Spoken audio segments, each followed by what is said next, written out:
My daughter moved to Europe and abandoned my grandson with me.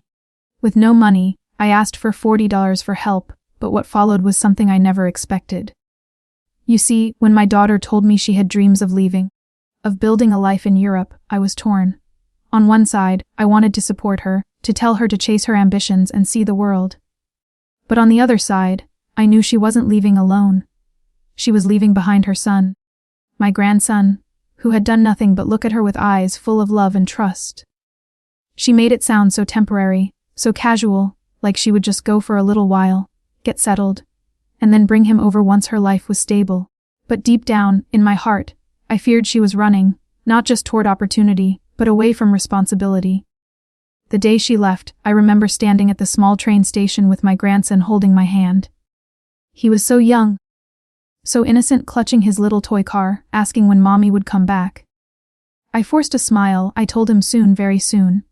But the way she didn't even turn back to look one last time, before stepping onto that train, it broke me. I wanted to scream. I wanted to beg her to take her son, but my pride wouldn't let me. I simply waved, held his hand tighter, and promised myself I'd do whatever it took to protect him.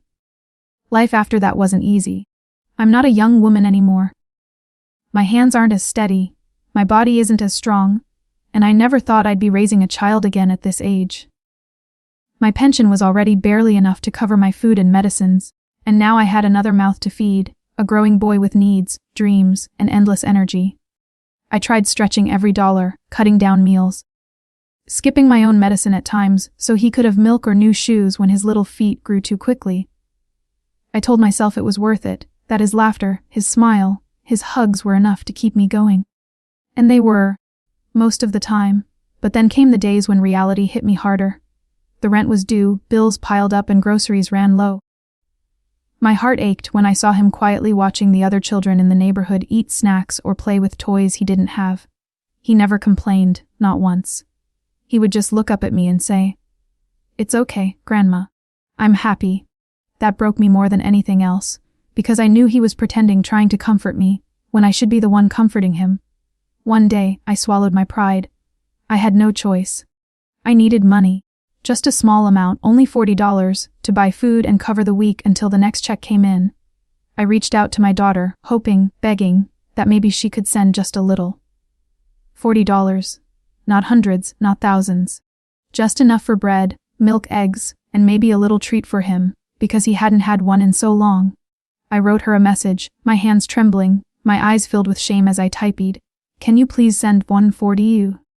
It would help us so much." The reply came hours later. Cold, distant. She said she couldn't, that life in Europe was expensive, that she had her own struggles. She told me I should manage, that it wasn't her problem anymore. I stared at that message for so long, my heart shattering into pieces. I wanted to scream, "Not your problem! He is your child! The boy who once called you Mommy, who cried for you at night, who still asks me when you'll call." But I didn't. I just sat there in silence, tears dripping onto the phone screen, because I realized then that I was truly on my own. I went to bed hungry that night, making sure my grandson had the last bit of rice left in the pot.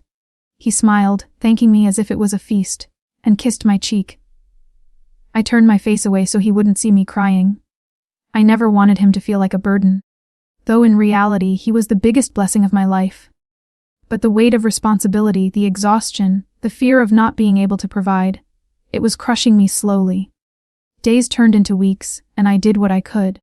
I cleaned houses when my back allowed it, I sold old things I no longer needed, and sometimes I even went without eating for a day or two just to make sure he had enough. People noticed. Some neighbors would quietly slip a loaf of bread at my door, and for those small acts of kindness, I was endlessly grateful.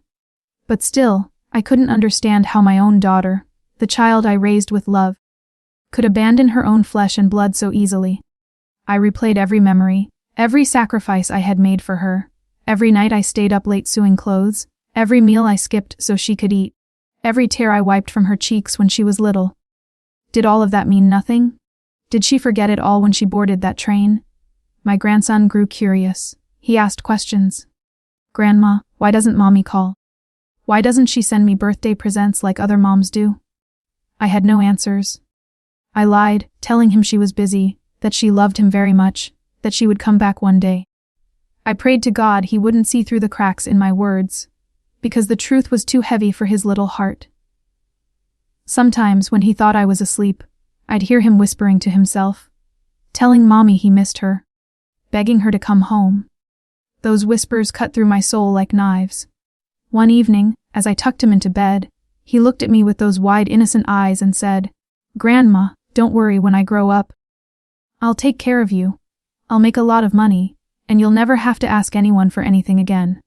I couldn't hold it in. I broke down, holding him tightly, my tears soaking his hair. How could a child carry such promises when he should only be dreaming of toys and playgrounds? But his words gave me strength too.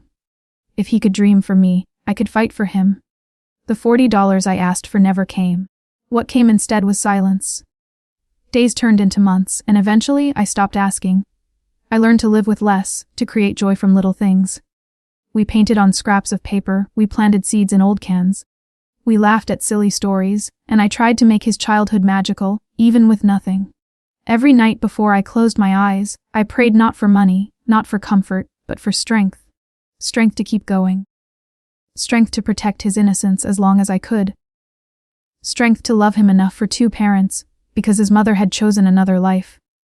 And yet, no matter how much hurt my daughter caused me, no matter how heavy the burden she left me with, I could never hate her completely. A part of me still remembers the little girl she once was, the daughter who held my hand, the daughter I sacrificed everything for. I wonder sometimes if she feels guilt, if she thinks of us at night, if she knows that her son still waits for her. I don't know if she'll ever come back, if she'll ever realize what she gave up. But until then, I will keep going. I will give my grandson all the love, protection, and care he deserves, because he didn't choose this. He didn't ask to be abandoned. He only asked to be loved. Maybe one day, when he's grown and strong, he'll understand the weight I carried, the nights I cried quietly so he wouldn't hear, the hunger I hid, the sacrifices I made. And maybe then, he'll see that though his mother left, he was never unloved, never unwanted, because I was here, I am here, and I always will be.